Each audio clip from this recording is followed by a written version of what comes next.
It literally happened again. All right. The music is telling me when to start this week. Lesson learned, I should charge my speakers properly. I love that song. That is actually, believe it or not, that is actually the official Rising Woman, the Rising Woman brand song. It's the official company song. I have finally chosen it. The one that I chose 2 months ago, I wasn't completely vibing with. That's actually the new song, which I'm so excited. So when we bring back the podcast over the next couple of months, I'm so excited.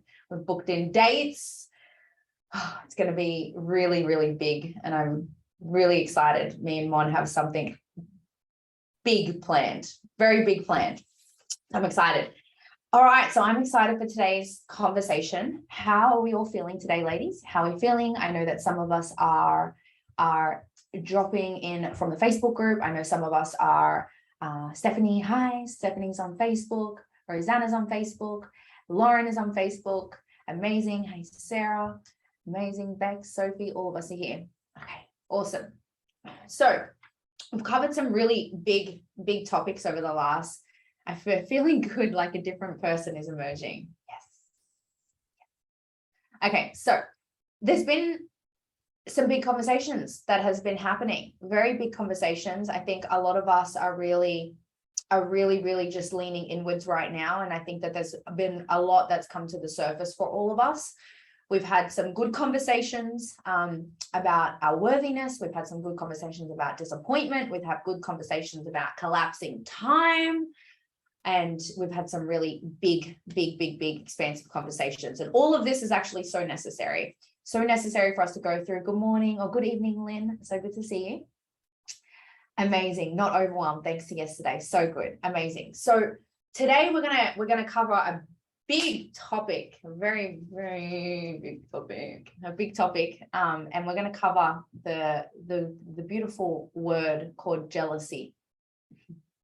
It's a very big word, a very big emotion that we all feel as women, and men do as well. Men do get very jealous too, so it's both. But women tend to feel this a lot more. Women tend to feel spite a lot more. Women tend to feel not good enough a lot more, because we're like a mixed goodies of emotions. So we've got this fire within ourselves. If I add a little bit of some Latina spice into my concoction, you've got one wild, fiery woman. Sometimes she can be a little bit uncontrolled, but we all have that fiery sparkle within us. So we're going to cover the conversation of jealousy, and we're going to cover the conversation of how that could be blocking you, how spite blocks you as well, because I have noticed that that's also something that's been showing up for a lot of you. So I think that this conversation is definitely necessary to be had, because then with jealousy, we also, encounter circumstances that we didn't see coming with people. With jealousy, we've got the mirror, people reflecting back to us, things that we need to see, our clients, people that we meet, everything is there for a lesson. Conversations that we have is there for a lesson. So when we feel jealousy, when we feel shame, when we feel guilt, those three low vibrational emotions really have a ripple effect through our entire life. And sometimes this shows up through friendships. Sometimes this shows up in mentorship. It shows up a lot in mentorship. Sometimes this shows up with relationships. It shows up with people that we've just met, and we've only just met them for 24 hours. There is so much that shows up for us. Okay. And when we encounter certain circumstances with people, we see things that trigger us. Most of the time it can trigger jealousy, spite, and anger. And then it ultimately makes us feel not good enough. Right. So we're going to open up this conversation today, and it's going to be a little bit of a bigger one. So drop in the chat if you've ever felt jealous or annoyed, frustrated because you've seen someone else be successful. And then comparison syndrome sets in. We're comparing all the time. Okay. Awesome. Awesome. So in the entrepreneur mentorship world, this is what shows up for everyone at every level, and not just at beginner levels, also at advanced levels, at all levels, actually. Even people that are making multi-millions, there is still jealousy, there is still spite. We are normal human beings.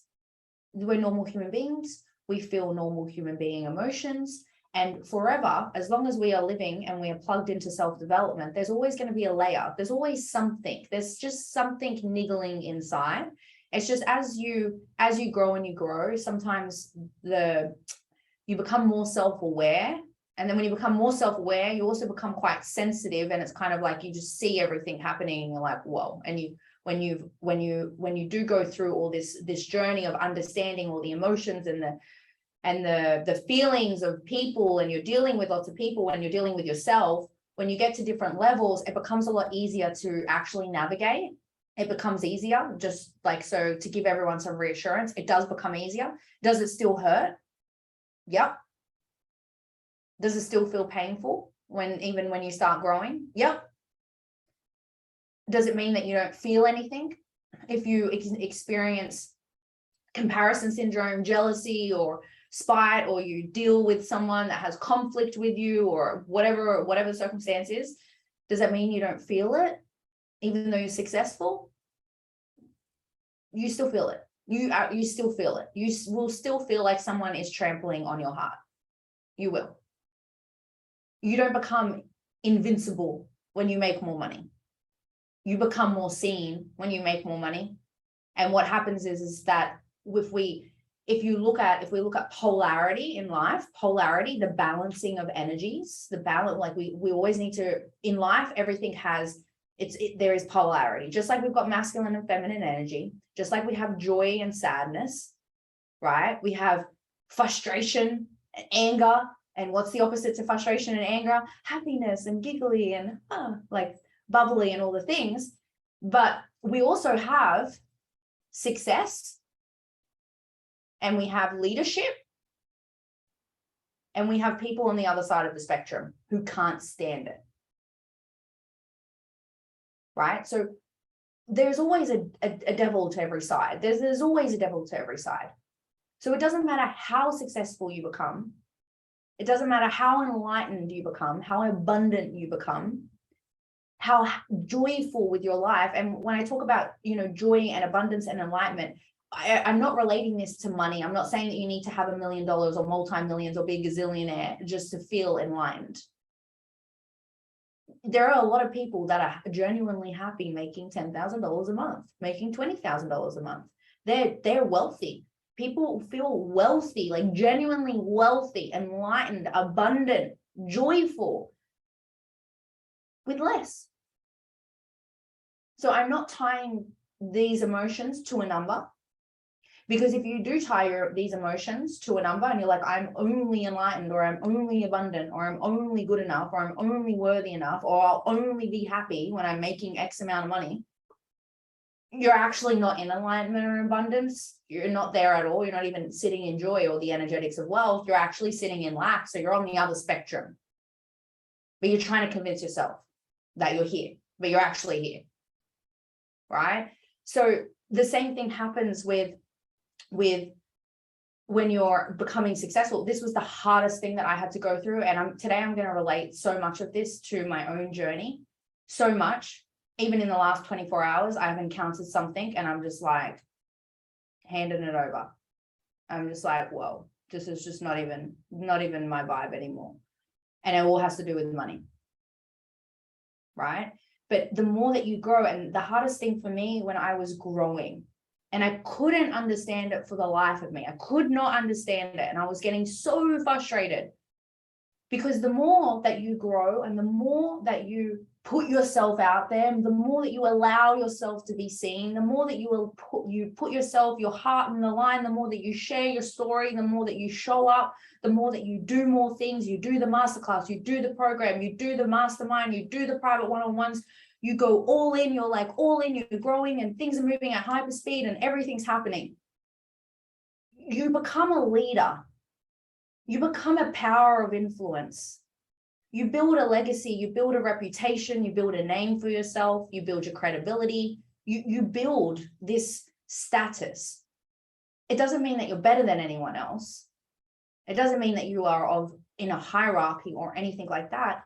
It's just we have to understand that when we move up the ladder and when we move up towards this status, this being this person, we also have to understand that comes with jealousy. It comes with spite. It comes with anger. It comes with frustration. It comes with people not understanding.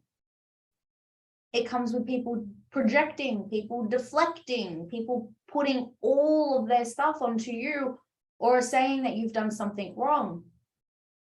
It comes with feeling like you're misunderstood. You will feel misunderstood. And on the other side, this is like what you experience with other people. You can experience that with other people because you're moving up the leadership ladder. You're moving up the leadership ladder. Everything's going good in your life. Things are going good. Things are going great. Amazing, amazing, amazing. You're moving towards the power of wealth, the power of your energetics. You're moving towards, you're stepping into your power. You're stepping into your magnetism. You're stepping into being seen. You're stepping into being heard. You're stepping into this big energy power.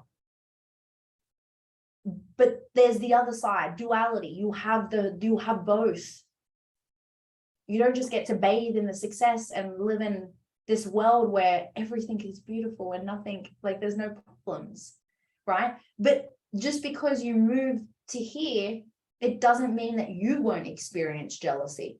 It doesn't mean that you won't experience spite. It doesn't mean that you won't be frustrated and angry. It doesn't mean you won't compare yourself to people.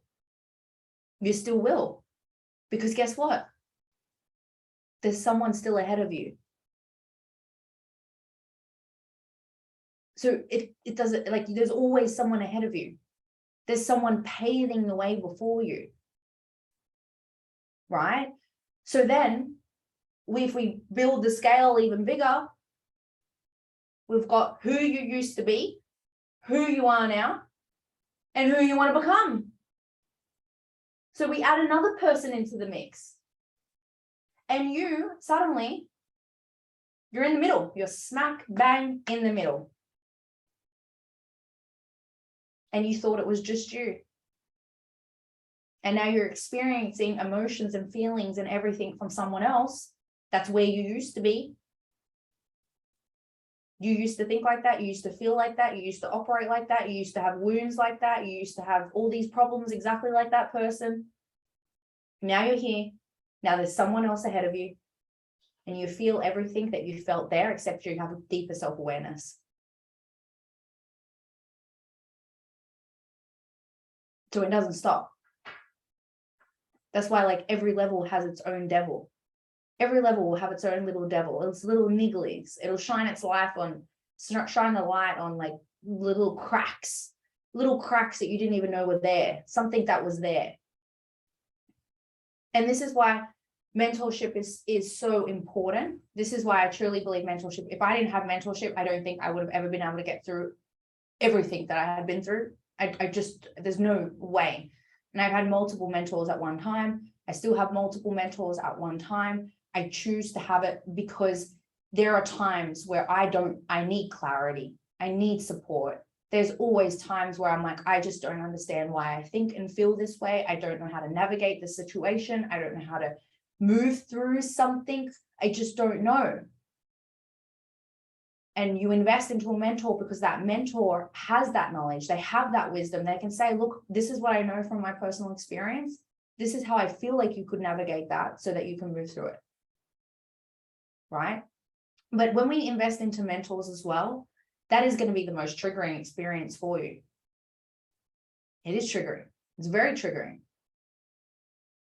You step into a room with people that are ahead of you, or you step into a room and people are making more money than you, people are doing big things, and you step in there and you're like, yes, I'm ready to do my business. And then you step in and you're triggered by other people and their success because you compare yourself to other people based on where they are, not realizing that person stood in your shoes at the same point when they entered that mentorship. They were in the same spot, right? Just ripped the truth from me multiple times. So in a nice way. So when you step into mentorship, when you go into programs, you go into a mastermind, you go into private mentorship, that like mentorship is supposed to be the biggest, most activating thing for you, but it's also going to shine lights on parts of you, and it's supposed to. There are other women, there are other men in a container, there are other people in a container that are doing bigger things. And in that moment, because we have so much of this jealousy that resides in us, right? It's a feeling. Like jealousy is just a feeling, it's an emotion. It's jealousy, there's something underneath the jealousy. There's always 10 layers deeper underneath the jealousy. Right? Jealousy is just a feeling, it's just an emotion. So why do you really feel jealous when you see other people's success? And if we peel back the layers, you can ask yourself this: if you're seeing someone else that's like doing really, really well, and it's good because when you see, like when you see these people doing well, you've got to look at it as evidence. It's like, I can do that. I could do that. Like that girl, she literally did that. Like she's an inspiration. She's amazing. Like look at her story, get to know her story, get to know like who she is, what she's all about. And when you see that, you see the evidence, it's possible for you. But instead of us seeing the evidence, we suddenly make it mean something about ourselves. And then we're like, I'm not good enough. I don't want to show up. I'm going to hide. I'm not going to ask questions. I'm not going to reach out for support. I'm not going to say anything. I'm going to sit on the sidelines, and then I'm going to stop showing up because now I'm letting my triggers get to me. And suddenly I feel not good enough. I feel not worthy enough. And it all comes back to the same wounds that we always had. Then we're disappointed. And then you're disappointed because you didn't show up. You're disappointed because you didn't ask the questions. You're disappointed because you invested X amount of money. You had all these expectations, these big expectations, but you were triggered. You didn't want to work through it. You just put up these walls, and it's the other person's fault because their sparkle's bigger than yours. Or they have this, or they have that, or they look pretty, or they got this, they will drive this car and they have these clothes, or maybe they know how to edit their photos a little bit better than you. Maybe they know how to do Canva graphics a little better than you. Maybe they know how to sell a little bit better than you. But instead of using that person as like, I could do that, and I'm going to see how this woman is doing it, and then I'm going to mirror how this woman is doing it, and I'm going to see what I like and what I don't like, and then I'm going to try it on for myself. I'm going to apply it for myself, and I'm going to find my flavor, because you're unique. Everyone is unique. Everyone has their own thing. And this is something that I love to do, like inside of Online Freedom Builders Momentum, even with my private clients. When you come in, I don't do like the typical, let's go do some market research. Like, let's go and have 50 phone calls with someone to figure out who our ideal client is. I don't do any of that weird things. I've never done that in my life. And what we do is we actually formulate your niche, and we formulate your brand, and we formulate everything, like your social media, around who you are as a person. I call it like the emotional tie sheet. And some people hate it, some people like it. They hate it because it literally digs into who you are and your soul and what you're all about and your purpose and everything. It's just everything that you are, right? So when you go into mentorship and you do this work, you've got to realize that, yes, there's going to be people ahead of you. There will be people ahead of you. But that doesn't mean that you can't have that success. That doesn't mean that you're not worthy enough. That doesn't mean that you're not good enough. It just means that we have to find your uniqueness, your thing. You can't build a business or establish a legacy, establish a brand, establish some, like, what you want to create for yourself based on somebody else's uniqueness. You can't. Why? Because that's their sparkle. That's not your sparkle. You're trying to copy someone else's sparkle, but if you look in the sky, there's no two stars that are the same, right? Yet they all share the stars all align and they all share with the same space. There's a billion trillion stars on the planet, in the world, in the universe. There's a billion stars, yet you want to try and be someone else. So you let your jealousy and your anger and your spite get in the way. Right? There's also the same, like when you go into mentorship, and then it's the most confronting thing, because you'll ask a question and you won't get the answer that you want to hear. It's also the most confronting thing too. It's like, that's not what I asked.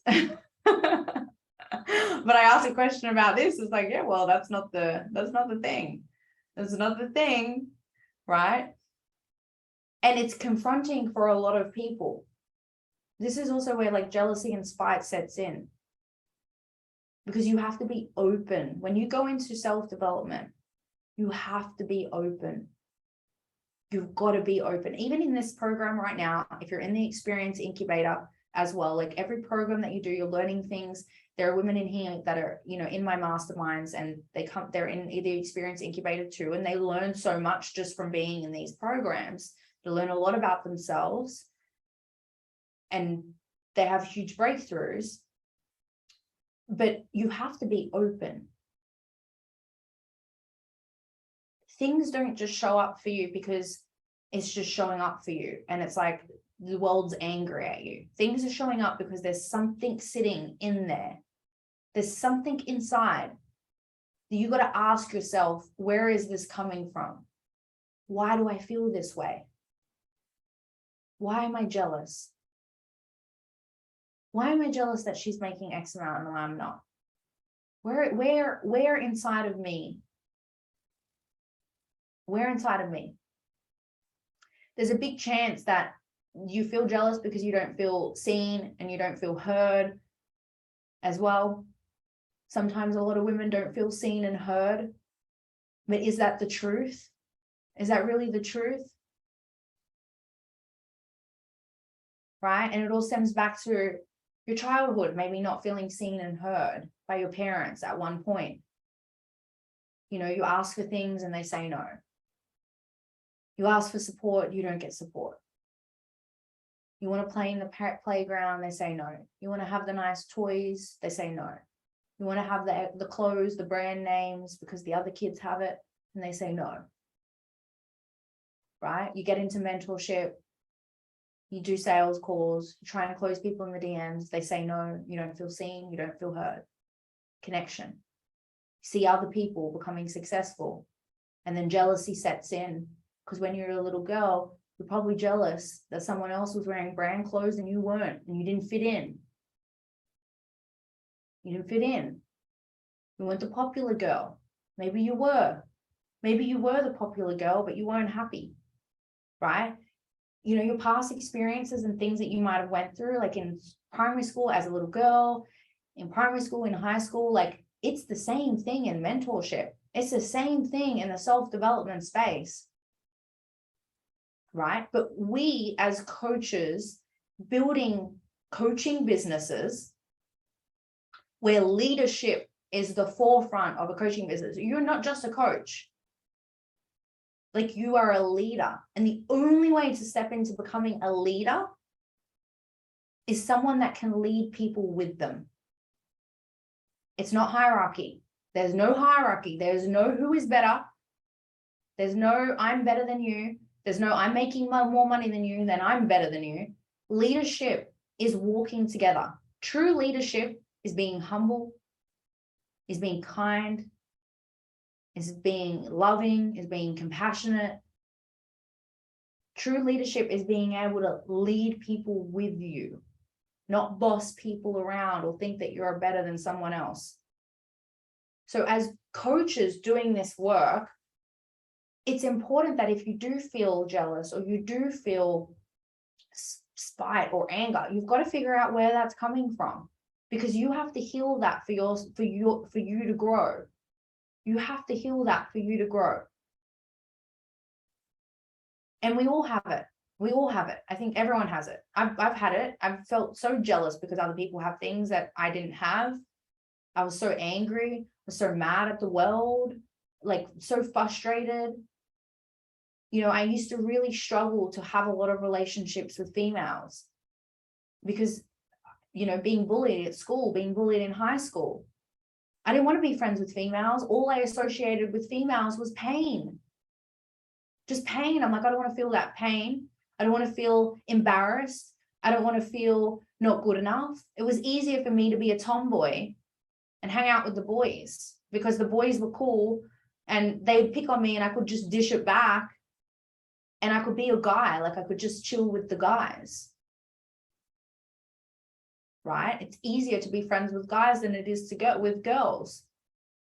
But it all just stems back to you being growing up in school, or your relationship with your mother, or the relationship with your sister. Right? So then we enter the mentorship world. We're like, I want to make big money. I want to be so successful. I want to make all this money. I want to be amazing. I want to be an influencer. I want a social media platform. I want 20,000 followers. I want this. I want that. I want hundreds of clients. But guess what? You could end up with 30 women. 30 women you've got to lead. 30 women that all feel jealous, that all feel anger, that all feel spite, that all have their own wounds that they have to work on. And who holds that? The coach. And they're going to ask you questions and you've got to lead them through it. This is like leadership. This is why the work is so important. You've got to lead them through it. And the more that you work on yourself and the more that you work on the things that are showing up for you, the more easier it is to lead your clients. And then the easier it is to make more money because you're doing the work. But you're doing the work collectively, right? In the coaching space, in the business mentoring space, in this entire, the coaching industry has literally boomed in the last 3 years. It has taken the world by storm. Like it's never really been like a recognized space, be a coach. It's not been like a big recognized thing. The banks don't even think that it's a real job or a real thing. It's like you put everything under consulting, right? It's like, what is a coach? What do you mean? What do? You coach people? I'm like, yeah, I coach people. I coach people through their lives. And they're like, how old are you? But you know, it's such like a new industry, but like this industry literally will change the world. This industry will change the world because it is leadership. It is leadership, and leadership lacks in a lot of places. True leadership, there's hierarchy in a lot of places. There's a lot of hierarchy. There's a lot of corporate companies, hospitals, places where someone is better than someone else. Someone has 5 years, someone's just fresh out of graduate and they're not good enough, yet they could be the smartest person. Seen a lot of nurses working for 5 years and they're textbook smart, but practically they're not that smart, right? So there's a lot of hierarchy in the world, but there's not enough leadership, right? So if we can lead ourselves and if we can do this work, we're actually doing it for everyone. We're doing it for everyone. And this is why it's so important that I feel like I need to share all of this with you, is because the more that you do this, the more that you can help your clients through this. And then guess what? Your clients learn from you and then they take it to their homes. They take it to their homes. They change. I change my paradigm. My sister changes her paradigm. My mum changes her paradigm. My clients change their paradigms. their kids are changing their paradigms. Like, we're doing this on a generational scale. This isn't just about you and your business, you and you making money. It's not just about the money. It's about the byproduct of who you're becoming that makes the money. But along the way, there's lots of little cracks that you've got to work on. Jealousy is one of those. Jealousy is one of those. Now, I will say this in the coaching industry as well. I'm not going to say that your feelings aren't seen or heard, or like you need to push your feelings aside of if something shows up for you in this space. Okay.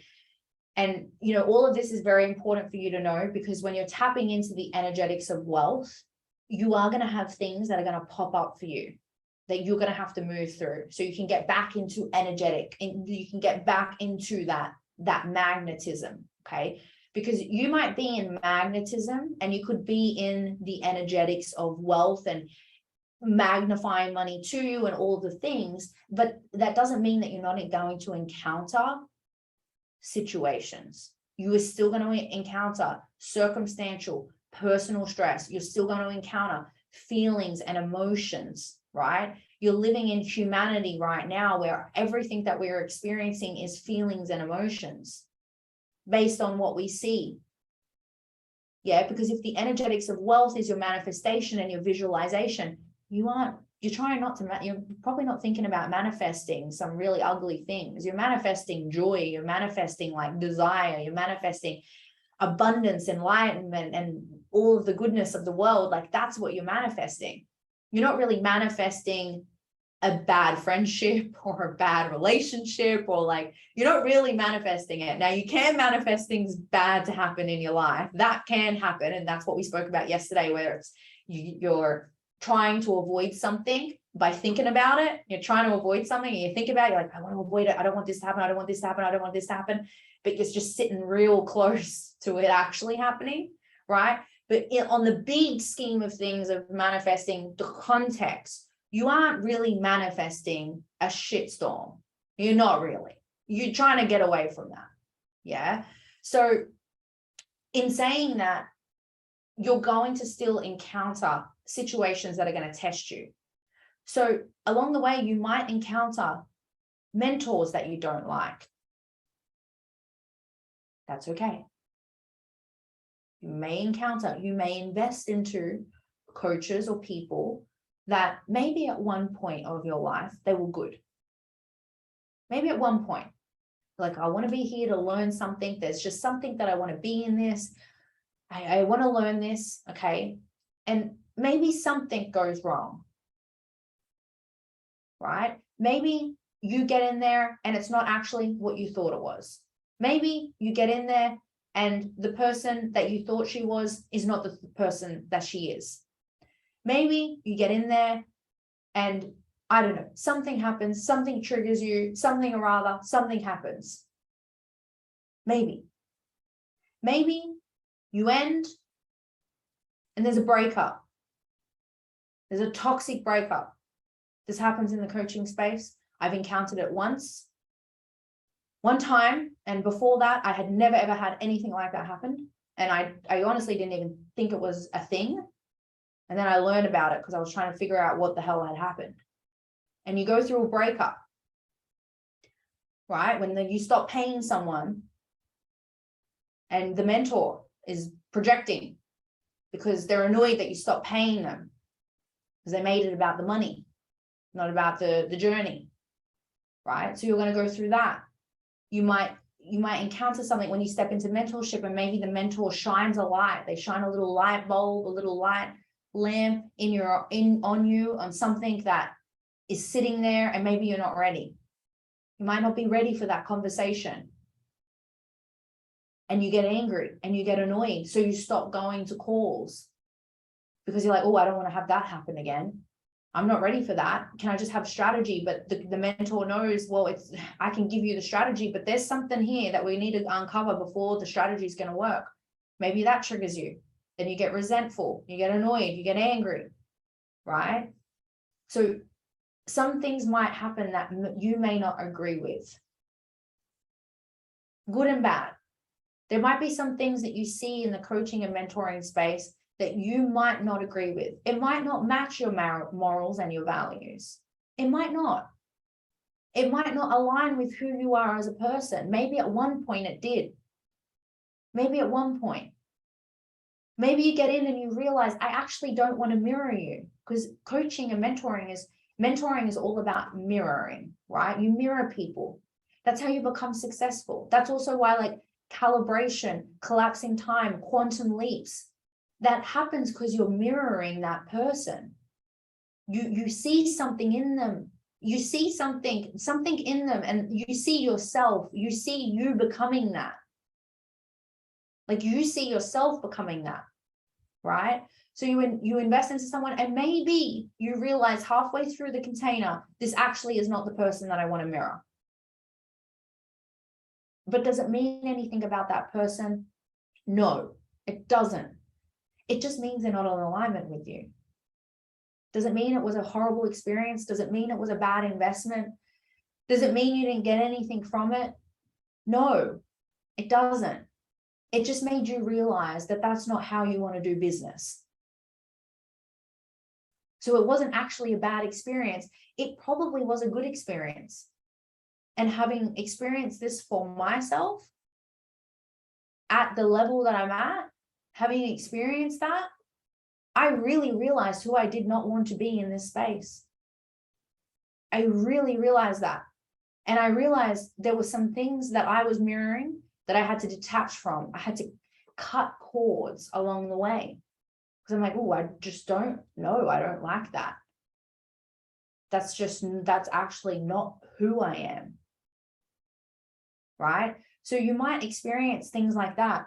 But with that also is going to come emotions. Like, it's not as if you can just say, I don't like that and I'm not taking that. You're going to go through some emotions with that. There's going to be some releasing that you have to do with people, because don't forget, we're all energy. Everything is energy. Everything in life is an energy exchange. Money is an energy exchange. Money is just energy. It's a transaction. It has no emotion.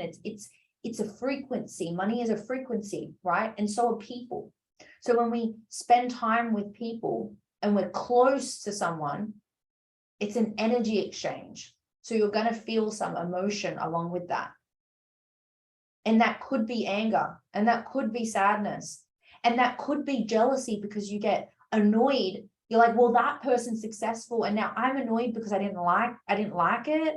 And now I'm annoyed because she's successful and I'm still where I am, and blah, blah, blah, blah, blah. Right? So we make it mean something about ourselves, and then we block off our energy.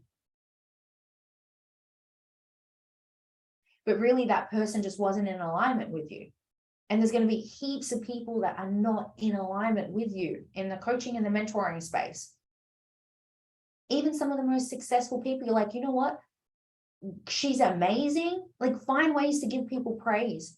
It's like, she's amazing. She's good at what she does. She's really good at what she does. She's good with her words. She's good at her branding. She's good at this. But this is what I don't like. And that's okay. And I'm allowed to not like that, because that just doesn't align with my morals, my values, and who I am. And then you get to set a new pathway for the coaching industry based on your own morals and values. So it's not a bad thing if you're like, I don't like what that person's doing. It just helps you see that you can create your own sparkle. This is the sparkle. You're your own star. Right? You see, because if you are trying to mirror someone to be someone, well, that's not actually your sparkle. That's her sparkle, and that's her own way of doing things. That's her own morals. That's her own values. That's her own thing. That's her own life, her own past experiences, her own trauma, her own things. She's got all of that in her little star, right? But you're creating your own star. So if you see things that you don't like in the industry, there is an opportunity to change that. There's an opportunity. And this is where coming into your own and stepping into your own power and stepping into your own voice, you get to bridge a gap. right? And when you step into your unique self, you step into your own level of magnetism. But if you only sit around being jealous, being angry, being frustrated, being annoyed, being upset because of who she is and what she has, and you're not seeing the opportunity to create your own pathway, you're blocking yourself from your energetics, from your power, and from your wealth. You're blocking yourself off from that. That's a choice.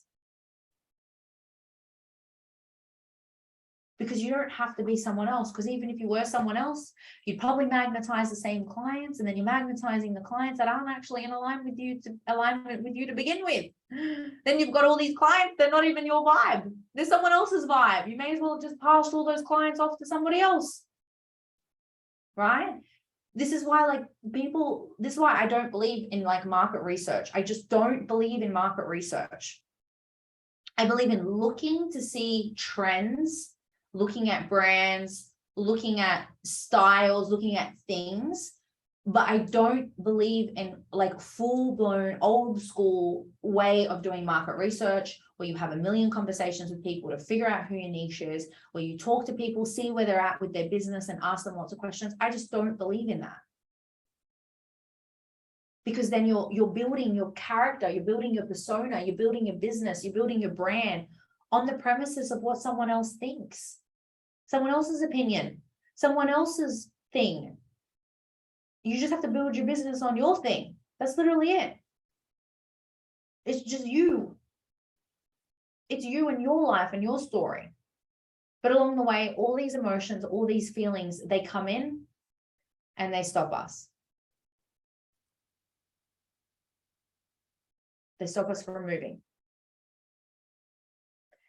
So the biggest thing is when we experience, these relationships with people, or maybe these encounters with people, and we see it and we feel it, right? You've got to ask yourself, where is this coming from?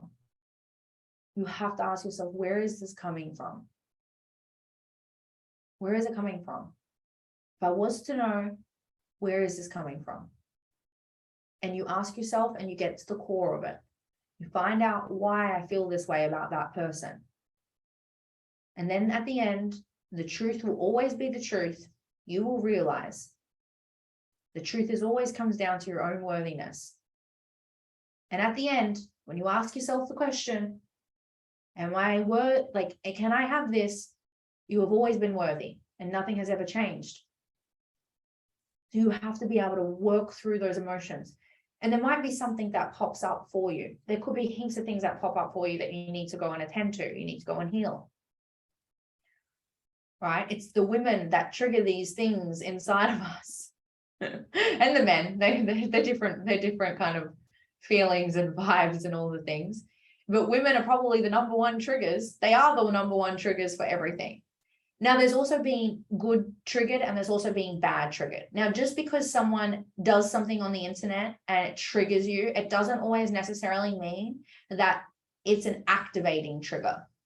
Okay. People can trigger you, but be passive aggressive manipulation trigger. Okay. And sometimes people's energy is not actually from a good place.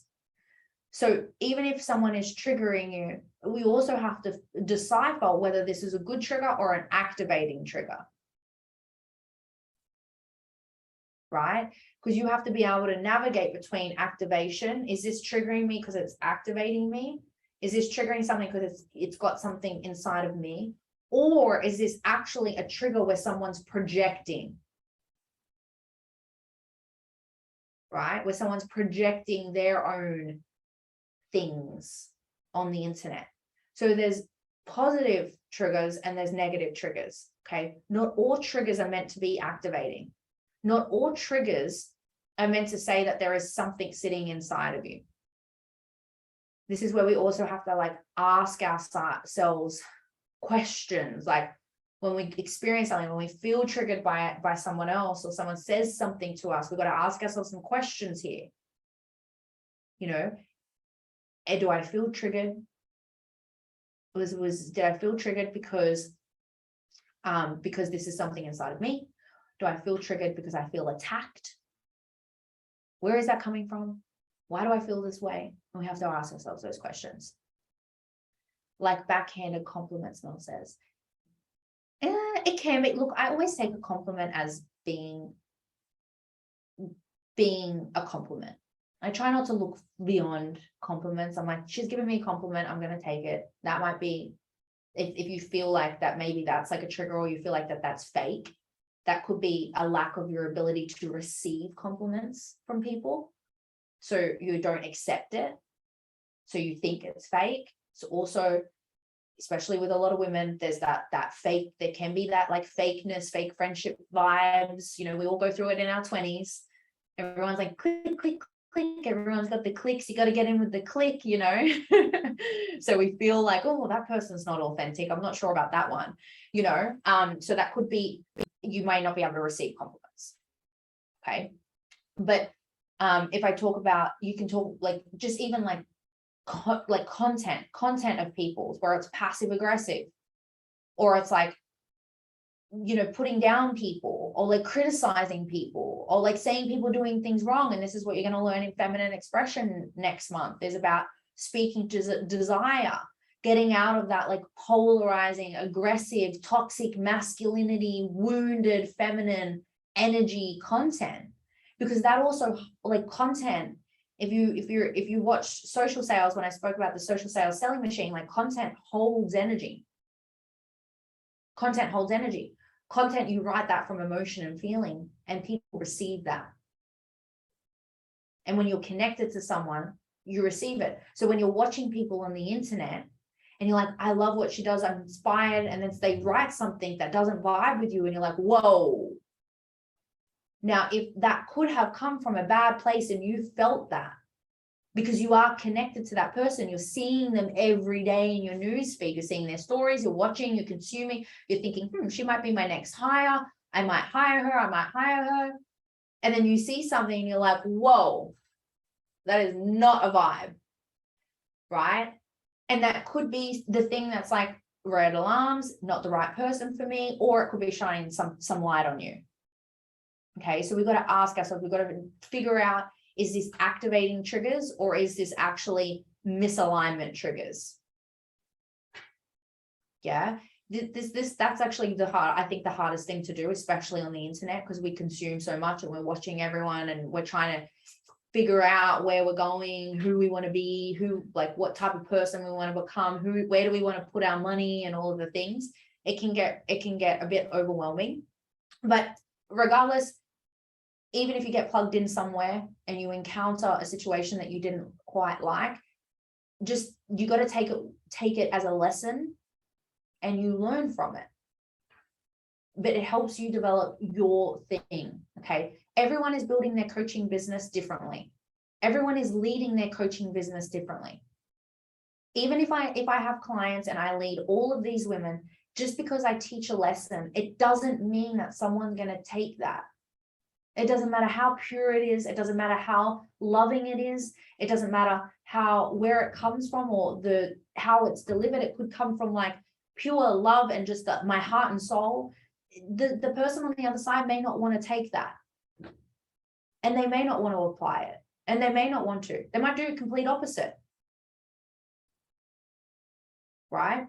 But at the end of the day, I also know how I'm leading myself, and that's what matters. Yeah. So as you're building your coaching business, as you're building your mentorships, all of your containers, you're leading your clients, who do you want to be in this? What is the energy that you want to bring in this? What is the ripple effect that you want to have for this? How do you want to change the coaching industry? How do you want to pave the way? How do you want to make things better, do things better? Where do you see the gaps in the coaching industry? How can you be that person to bridge that gap? Because it's not about being everyone else. And we get frustrated and we get jealous and we get annoyed and we get really, really angry when we're trying to be someone else. But really, you just have to step into your own power and figure out who you do and you don't want to be in this space. And then working on those wounded parts along the way. Mel says, so not being able to receive is the masculine energy. Am I understanding that? Like you said, you're coming from a good place, but they don't take it in. Yes. So it's the feminine energy that receives. So the masculine is the giver, right? It's the feminine that receives the compliments. So one thing that you could do is that when people praise you, you say thank you, you receive it. The more that you do this with money too, right? The practicalities of money. When you receive money, you take a moment to yourself and say thank you. Thank you. I so appreciate this, but like appreciate it for what it's doing in the world.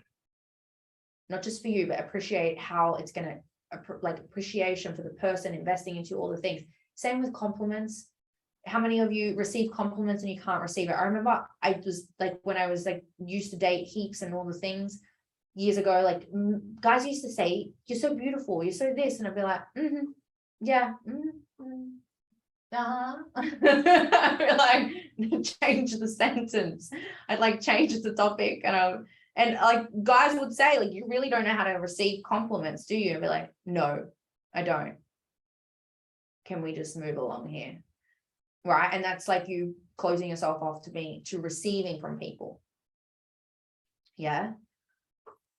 Amazing. Now, I was going to go down another path here. I'm going to have to sip my coffee just real quick. Beck says, I used to struggle with it a lot, much better now after working on it. When you receive, you make the other person feel so good. And that's how I got over it. Yes, that is huge. That is huge. That is huge. That is huge. Amazing. Okay, cool. So how does this all relate to money? Everything relates all back to money, doesn't it? I'm just answering my own question in my own head. Sarah, we're learning and doing the work, but how do we do the integration work? And what would that look like? That's a good question. So, okay, so the integration part, actually, Sarah, that is a good question, because I was trying to figure out how I was going to get on to the next part, and you just tied it all beautifully for me. So thank you for always being the person that asks incredible questions.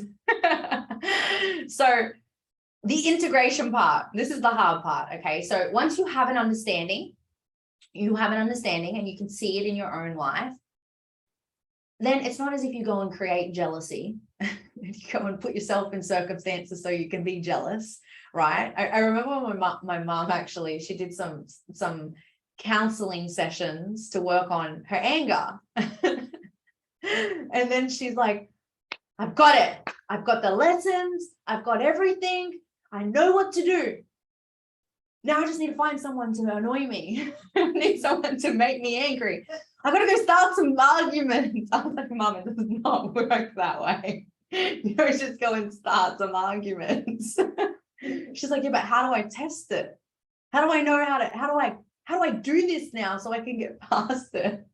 I'm like, Mom, you wait for the universe to give you the experience so you can navigate it unexpectedly. Because if you try and navigate it expecting, knowing, like going into it, like, all right, I've got my list. I've got my tools. I got my checklist. I'm going to pause them in the middle of their conversation. I'm going to say, hang on just a minute. I'm going to just pull out my checklist and I'm going to, let me navigate this one. It doesn't work that way. It's going to show up for you when you least expect it. And normally it's when you're on the peak of a mountain and then it just comes right in up underneath you. Your mum is my mind. So it doesn't quite work that way. So the integration part, and then the embodiment is when you feel safe to move through the things and you're like, let's go. I know how to do this. And you can handle it humble. You can handle the situation with love and compassion, but also integrity and also by your standard. Okay. Now, when the integration part comes, it's when you experience something and you take a breath. This is where emotional intelligence comes in too. So instead of being reactive, you wait. Because what happens when two reactive people go into a cat fight? Yeah. What happens when two reactive people go into a cat fight? It's wild. It's like everyone wants pedestals. One wants to be right, one wants to be right, one wants to be right. No, I'm right, I'm right, I'm right. This is what I said. No, this is what I said. No, this is just, it's just an explosive. It's just everyone wants to be right. And we let our ego control the situation. So when it comes to like in the integration part, it's seeing what's going on. Find your truth within yourself first. So if it is jealousy for someone else, you don't go knock on their door and start an argument with them, or go and troll them on Instagram, troll them on Facebook, go and cause a ruckus, right? Because then you're just letting your emotions take control. You have to, and even if it's whatever emotion that you're feeling for someone else, or what you're going through with someone else, even if it's conflict with somebody else, right? You've got to then figure out where is it coming from? When you understand the truth and you find your truth by asking yourself questions, and you find your own truth, then you can go into handling the situation.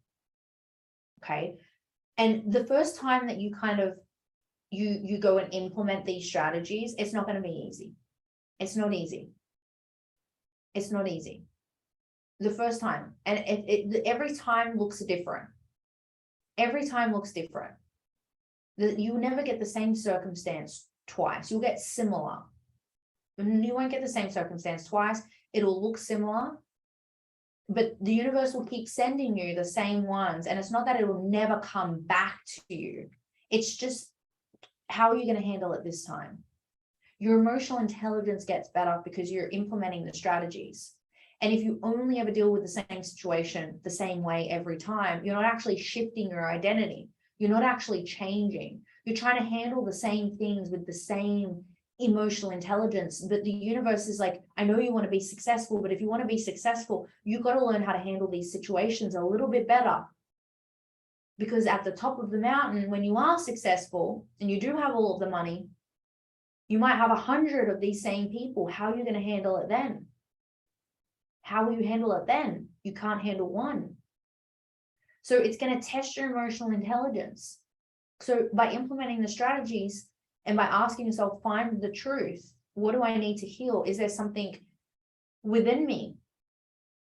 Am I, one of the things that showed up for me when I went through my breakup with a mentor, and I felt like I had no voice. I didn't feel good enough. I didn't feel like I wasn't smart enough. I didn't feel like that I was intelligent enough. I didn't feel like that I could be all these things. And I had to talk myself, I had to get myself out of that. I had to cut cords, like energetic cords. I had to cut cords from the person, right? And it was really, really hard. You spend 8 months with one person. It's a long time, every week. And you got to cut some cords, right? But I had to try and make that not mean something about me, so I could move on, get to the next, got to move on. I have to get through this. It's not me. It's not me. It's just not me. It's just not alignment. It's not an alignment, right? And then if I go through that again, I'll know how to handle it a little bit better. I know how to handle it better. I'll do better next time. I won't let it affect me for 6 months.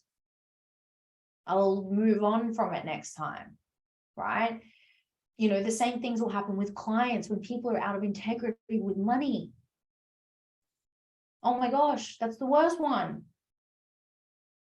That's the worst one. Talk about feminine wounds right there.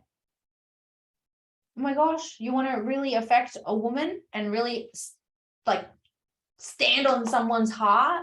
You manipulate them with money. You use your kids and you use your family and you use all the things, and then you project and you deflect and you tell someone that they're lying and you do all these things. Like, that's also something else, and you got to deal with that too. It's like, oh my gosh, how am I even dealing with this, right?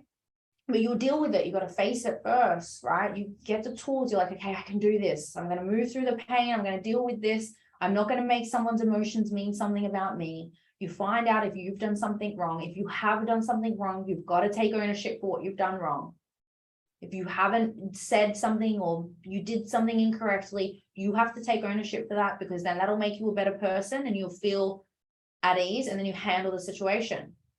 And then the next time you do it, you'll do it better and you'll integrate better, and you're working on things. You get better, you get better, you get better. And then you become, when you set your standards and you set your boundaries for yourself, and you can set really strong boundaries and standards when you become like embodied. It's like you really start to set them, then you got to live by them. You got to live by them. And when you live by them, that also really, really affects other people.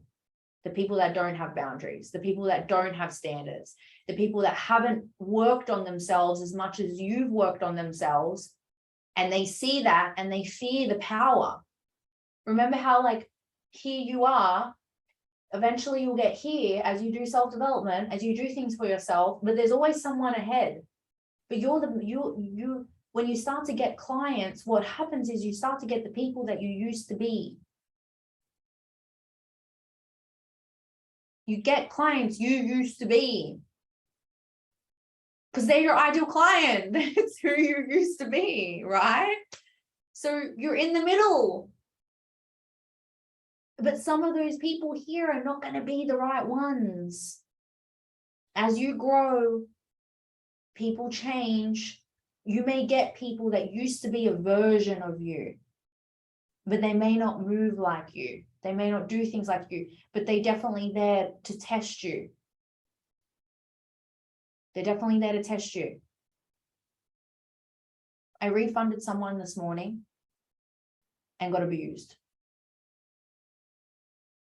for it. Because I didn't feel like that she wasn't, it wasn't going to work. It just wasn't going to work. You'd be surprised how many people get on a call with me and then they get on a call with my sister and they abuse my sister. It's like two different personalities. It's like you can't even get past the 15-minute call. It's a 15-minute onboarding call. You can't even get past the 15-minute onboarding call without losing your banana peels. It's just 15 minutes. And in that 15-minute call, we tell them the boundaries. We don't answer Voxer at midnight. We have Sundays off. We've got working hours. There's this, there's that. You have your calls here.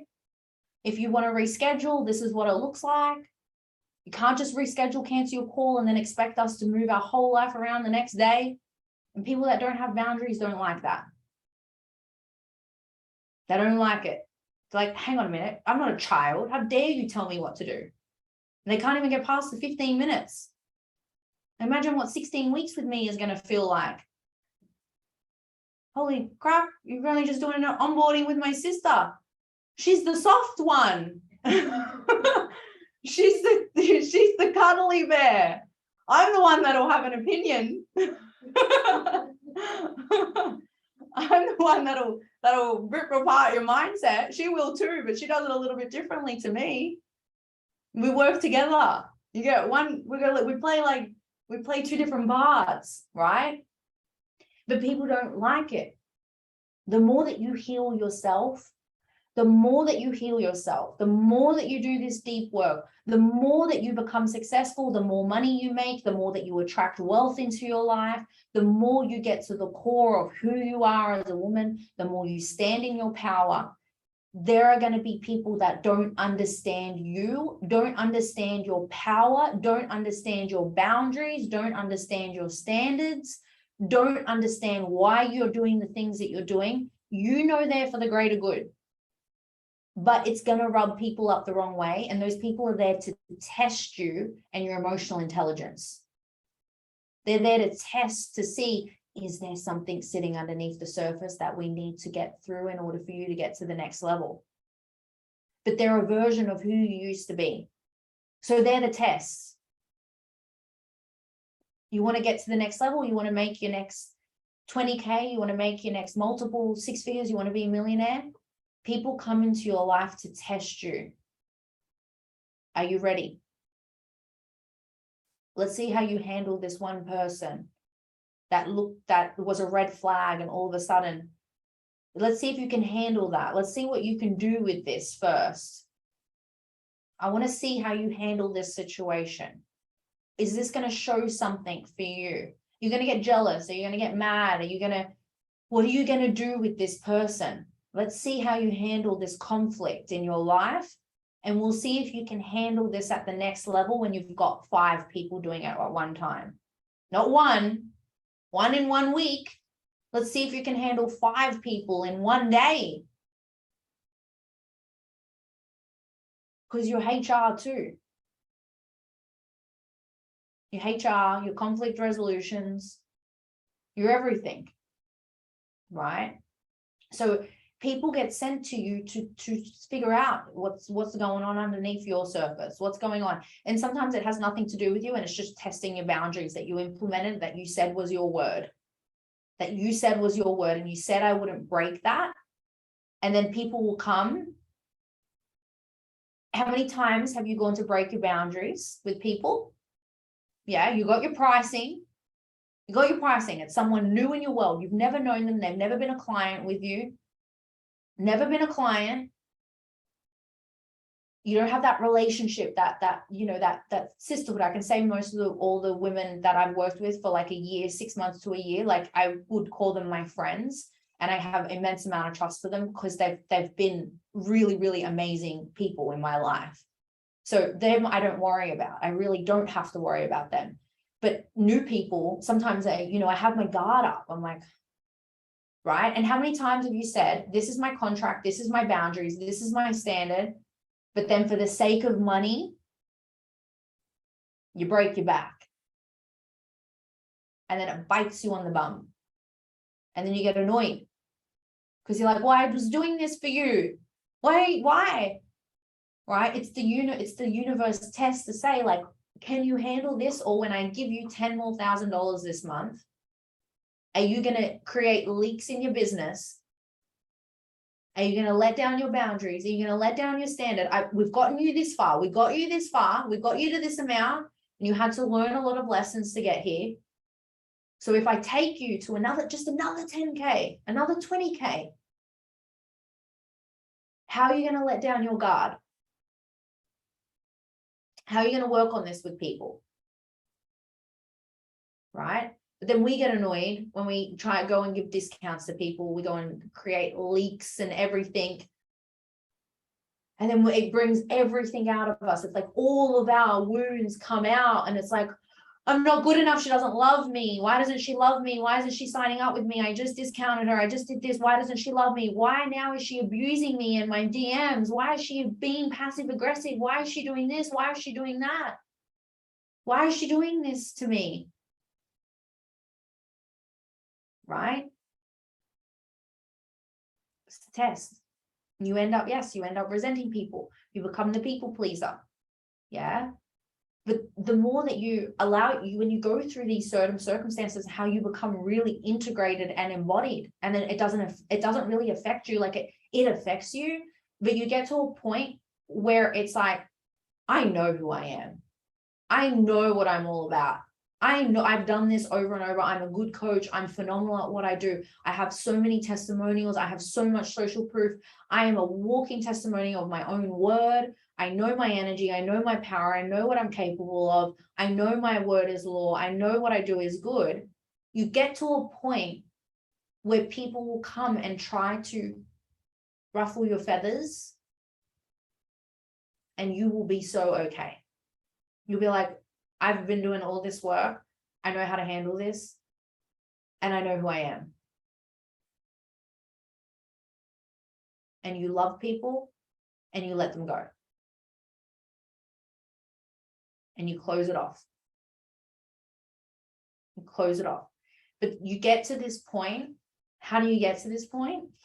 How do you, and it's still, you even now, I go through things, went through something today, and I'm like, right before this call, literally right before this call, I'm just like, you're like, take 5 breaths. Like, how do I go on? How do I go on? Why did I open everything this morning? I should have just shown up. Why did I check everything this morning? Right? I've got it on so many calls, and 10 minutes beforehand, someone's about to get on a call with me and they're like ruffling me up. I'm like, are you trying to ruffle my feathers right now? I got to get on a call in 10 minutes. Got to be somewhere. I got to be on a call. I got to bring my energy, and you're trying to disrupt my energy. Go away. Go away. Right? But like, you get on a call and you're like shaking with a client and you're like, oh my God, and your head's just like elsewhere. Trust me, I can tell you this right now. It gets easier. I used to let people disrupt my energy for weeks. For weeks. And then it got to a point and I was like, there's clearly something in this. There's just something in this. There's something in this. It's not even thick skin. I wouldn't even call it thick skin. It's just keep looking at the things. Like I remember my first circumstance, like it was yesterday with clients. I remember it like it was yesterday. The first time I really bent over backwards to help a couple. I really overextended myself. And holy moly, I was like, whoa, it just ripped me a new one for 3 months, 3 whole months. I was like, this is so much. But you know what I did? I avoided the emails. So that's why it took 3 months. I was like, I'll reply on Friday. Instead of doing it within 24 hours. I did it in a week, every Friday. Let me get through all my clients first. Let me have all my client calls first. Let me attend to all my clients first. And on Friday, that's when I'll reply to the email. So I can cry about it all weekend. So I can be angry about it all weekend. And then I'll start back up on Monday. I'll see your email come through, but I don't want to deal with it. So I'll deal with it next Friday. That was the problem. That's not how you become integrated. That's not how you become embodied. You have to face it. But then you also got to see, what is this teaching me? Because it's not, sometimes it's not their fault. Sometimes it's most of the time it's our fault, or we're mirroring something inside of us. We're mirroring behavior that we do and we can't quite see it. Okay. Sometimes it's a leak of boundaries. So you need to move on. Then you deal with it, move on. The next instance that I had was someone, I will never forget the words that she said on the group call. And I was just staring and I was just like, and I seen everyone's eyes go like this, knowing that all my clients know me and I would never say anything like that on a call ever. And I was like, oh God, okay, this is going to be a big one. Right? And it happens, like people slip in to teach you a lesson. People slip in to test you. They slip in the cracks to see how you're going to handle it. How are you going to handle this? How are you going to emotionally handle this? How are you going to communicate with this person? How are you going to not project your own things on someone? Right? Because when someone misbehaves, we project in emotion. Right? So emotional intelligence is waiting for that emotion to calm down and then thinking, how should I handle this? Where is this coming from? Why is this happening? And how will I handle the situation before I go into it like a lion? And you get better. And then the next time I had a very similar circumstance happen again. Just looked a lot different. Except this private client, I broke my boundaries so much. And then she didn't like something that I wrote on Instagram and thought that she would tell me about it. And just deflect all of her emotions, thinking that I wrote one post directed at her. It had nothing to do with her. But she didn't know how to handle it. And I was like, thank you. Like, I see you. I thank you. I don't know where this is coming from. You know, I don't even know. Like, I'm just creating content. But even your content is going to bring up things in your clients. That's the thing. You don't realize that you might write one thing and it brings something up in your clients. And not all your clients are going to be are willing. Not all of your clients are willing to go to the depths of their soul. They aren't. Not everyone is ready. Just because you're healing, it doesn't mean people are ready. Just because my mum found God 15 years before I found God, it didn't mean that I was just going to follow her into that church and do what she was doing. Thought she was crazy, right? So just because you're doing the healing work, it doesn't mean your clients will be open to it. So things that you write, things that you say may trigger people and they may not be open to it, right? But it's going to teach you how to handle people, how to have conversations, how to move with conflict, right? It's going to teach you a lot about money. Sometimes you have to let money go. You got to let money go. Look at your coaching business. Some clients aren't going to be aligned. I've refunded people so many times. I've given people back their money. I've canceled their time with us. I'm like, look, you got 16 weeks. I just don't think that this is working. I think what would be best is if I remove you from the mentorship for you and for me. And it's not about the money. And I wish you all the best. If I did this for the money, I'd probably be miserable because I would have so many people that weren't aligned. Right? So you get to a point where you don't do things for the money. You do it because you love what you do. So you, even on this journey, you have to be okay with letting people go and letting go of the money. Send the money back. Send it back. You asked for money and sometimes money comes to you as a test, but it's not good money. And sometimes you have to be okay with letting money go. I let go of money today. I refunded. It's not going to work. I'm refunding you right now. That money's coming right back at you. And I hope that you find a mentor that is good for you. I hope that you find a mentor that is right for you. That mentor is not me. I sent it back. And that money came back within an instance. Because it makes room for better money. It makes room for money that's in alignment for you. And the universe will test you to see, are you just taking what you can get? Are you taking what you can get? Are you being desperate?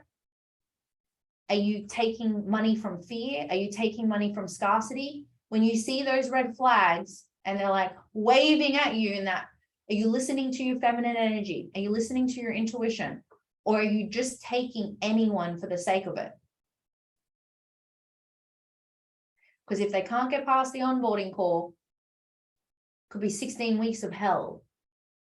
16 weeks of sitting on Zoom right before you get on with the screen black, singing songs to yourself and doing deep breath work before you show your face on the Zoom, wondering what the hell is this person going to say to me today? So the universe, sometimes you got to send it back. You got to, sometimes it's good to send money back. Send money back and let it come back to you in the way that it's supposed to come back to you. But it's the test, right? That's how the universe will test. Are you integrated? Are you integrated? Are you actually embodied? Or are you saying you're embodied? Are you saying you're doing the work, but you're not actually doing the work when it comes to you and it's like, you know, this is what needs to change. The energetics of wealth is how you're creating the wealth. How are you circulating that energy around you? How are you circulating money around you? How are you doing that? How are you circulating energy? Are you circulating good energy or are you circulating bad energy? Because when bad energy comes in, it can shake up your entire life. One person has the power to shake up your entire life. One person. And it's all energy. It's all energy. And if money is connected to that person, and that person has energy, and that money has energy, that energy is circulating in your business, it's circulating in your world. So sometimes you got to send the money back. You got to send it back. You got to let it go. Let it free. Yeah. So before we wrap up, I want to say one thing. That's something that I seen pop up, because I think this is important, because tomorrow we're just going to dive into like boundaries in money, like tidying up boundaries and leaks and practicalities of money management and financial literacy and all that stuff. And then on Saturday, we have the Q&A. So we'll have that on Saturday. Well, it'll be Friday for anyone overseas, but Saturday, my Saturday. So the last thing I want to say is about friendships. Okay. Now, you might at the moment have friendships that you feel like aren't in alignment with you. Okay. You might have friendships that you feel like are not in alignment with you, and it's not going to help you circulate your wealth, create your money, all of the things. Okay. My biggest piece of advice when it comes to friendships is your friends and your family are not going to understand you. Just like you will not understand them. We will never understand another human being. Never. Sometimes our friends and our family are the closest ones that will hurt us the most. And sometimes your friends are not the people that you're meant to talk about business with. What I learned living in Bali for 6 months, before I went to Bali, I felt so misunderstood by everyone. I felt so misunderstood. I'm like, I don't know if I want to keep making friends because I just feel misunderstood. But it's a story. Everyone's misunderstood.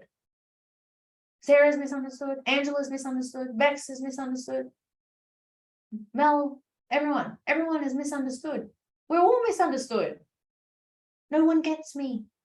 Of course, because they're not you. They're not going to get you. They're not going to get you.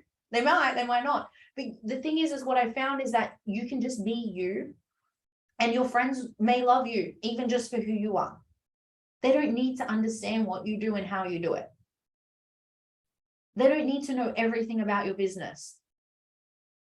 What I learned when I spent 6 months in Bali and I completely just surrendered to life, and I just surrendered. I was like, I'm just going to maintain business and I'm just going to be for a few months. So 6 months, I'm just going to be and I'm just going to live, and I'm just going to chill the hell out.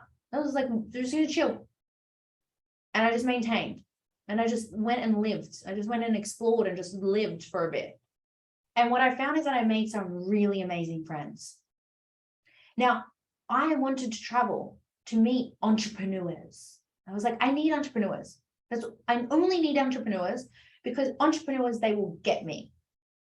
They will get me. I'll be able to have entrepreneurial friendships. We can talk about money all the time. We can talk about all these things. And I only want to have conversations about money and success. That's not what I got when I went there. I actually got complete opposite, because I was supposed to move to America in December. And moving to America, I was supposed to go over there and expand my company in the US. But I didn't get my visa in time, and then I ended up in Bali, completely opposite types of countries. Because I didn't have a house, I didn't know where I was going, I had all my luggage. I ended up in Bali instead. So I was like, well, where am I going to go? Bali's close, so I'll just go there. So I booked a ticket. 2 weeks later, I was gone. Now, here was the entrepreneur, but I ended up somewhere else. Right before that, I lost all of my friends. Friends that I had been friends with, my closest friend, like 8-9 years. Gone overnight. I lost all of my friends in 1 month. Bye, poof, gone. Heartache, like literally heartache. And when I went to Bali, what I realized was, I can have entrepreneur friends, but I can also have normal friends. Why? Because life does not just revolve around money and business. But you get stuck in the money and the business, that you think that if you keep talking about money and business, that it's the money and business that's going to create more money and business. So you think that if you keep sitting with people talking about money. No, it's actually talking about more money actually creates lack of money, because you're not balanced. You're actually imbalanced. You have your mentors, you have your coaches, you have a circle of friends that could be entrepreneurs, but there is something bigger in life than just money and business. And that's experiencing life. It's outside of money and business. So if you're only talking about money and business, you're just money and business. Where is the deeper human connection? And that means you're just in this race of more. Even if you have more money, more. So then you suddenly put yourself on a pedestal. Why does no one understand me? Why does no one? Well, because you just want to talk about money. Did you ask your friend how she was? Did you ask your friend how her new job is? Did you ask her how her family is? Or did she ask you how your life is and your business is, and did you talk about yourself for an hour? And everything's great. So the hardest part is that when you do become successful is that your friends as well may feel left behind. They may not feel good enough anymore. They're not going to understand you and they may feel hurt. Yeah. And as you do healing work, it gets harder because if they're not doing healing work, it does cause a distance. But does that mean anything about who she is or who you are? No, it doesn't mean anything. Right? You still have the same story, you're still the same person, but you have to trust that maybe your healing can do healing stuff with your friends. It might work with your friends. Yeah, but you also might trigger parts within your friends, within your family. You're going to trigger things. But maybe asking like, why do you feel that way? You know, I came back from Bali and I've been fixing friendships since I got back. Literally, fix friendships. Got back my friend of 9 years. My ego was in the way. I was like, you know, your ego, it was just every day was like banging at my door. It's like, call her every single day. Just call her. Just call your friend. Call your friend. You got to talk to her. My ego had so much pride. No, she did this to me. It's like the little girl. No, she did this to me. She was mean. She did this and I didn't like it. So I'm just going to block her out. So she did this, right? And it's you dealing with like two little kids here, right? So more money, more healing. Tit for tat method. Yes. Right. So it's like you realize that it's your ego that gets you in the way from healing. And then what I realized, I was like, well, if I'm going to come back to Australia and if I want to make X amount of more money, can't do that holding this. I can't do this with having all this areas in my life that aren't settled. You can't move forward when you're holding energetically, you're holding pain. You can't move forward. And if you try to, it's going to be hard. You're going to be pushing a rock, a boulder up a mountain, carrying everything on your back because your emotions are stored in your body. And until you release it, until you heal things, you will never truly step into your potential. So you've got to close the bonds. You've got to close gaps. Now, you might have some friends that genuinely maybe have done something wrong by you. Genuinely. But how did you close? You got to close gaps. How did you close the gap in that life? How did you close the bond? Did you close it negatively? Is there something that needs to be said? Is there like not trying to justify yourself or behaviors or anything, but do you need to express something? If you do it so you can move forward. Same with family. I've done it with my family as well. The hardest thing I've had to do at my grandmother's funeral. Whew, was that a wild funeral that I've ever been to? Holy moly. It's like fire in a room. But you know, I walked away from that with so much peace because I finally said what I wanted to say. Right? And you let go of energy. So close gaps, friends, but not, sometimes your friends are good for you. Sometimes it's good to have conversations that's not about business. Go talk about dogs or something, mowing the lawn, or, you know, I don't know, sometimes your friends need your perspective. My friends come to me for advice. I'm like their life coach, counseling my friends through their marriage. I've never even been married. Counseling my friends through their kids. And their kids start taking drugs. And I'm like, well, I've been there too. So do you need some advice? You want me to sit your kid down? Should we have a chat? I'll tell them what it's like. You know, do you want me to do that? Do you want me to help? Like, can we help you get through this? You know, your friends, although they may not be where you are and they may not have the wisdom or the knowledge that you have, but you serve a purpose in their life and they serve a purpose in your life, because not everything is about money and business. It can't be. I tried that life. It didn't work. Couldn't even have a conversation. Ask me how I am and I'll be like, oh yeah, so I did this today, and just talking about, it's like autopilot. You just talk about business. There's got to be more to life than this. Okay. Talking about money more and more just does not, it's not going to create the wealth. It will not create the money. You got to have balance, polarity, balance in life, balance in all areas. If I hung out with all my entrepreneur friends every day, I think I'd be so drained of energy. I'd be drained of energy because there's too much energy every day. There's too much co-creation, too much innovation, too much bigness. Sometimes I want to be mediocre. Sometimes I want to have mediocre conversations. I want to have plain conversations and ask you how your job is and your corporate job. I want to have those little conversations. I want to talk about friggin', I don't know, superstars. And the most random conversations sometimes. Like we're talking about, I don't know, random celebrities or a new place that I don't know, just talking about random things. It's like, I want to have that too, you know? Okay, let me have a look. Experiencing that with one of my best girlfriends. The distancing is odd, but respecting the space she's wanting. Yes.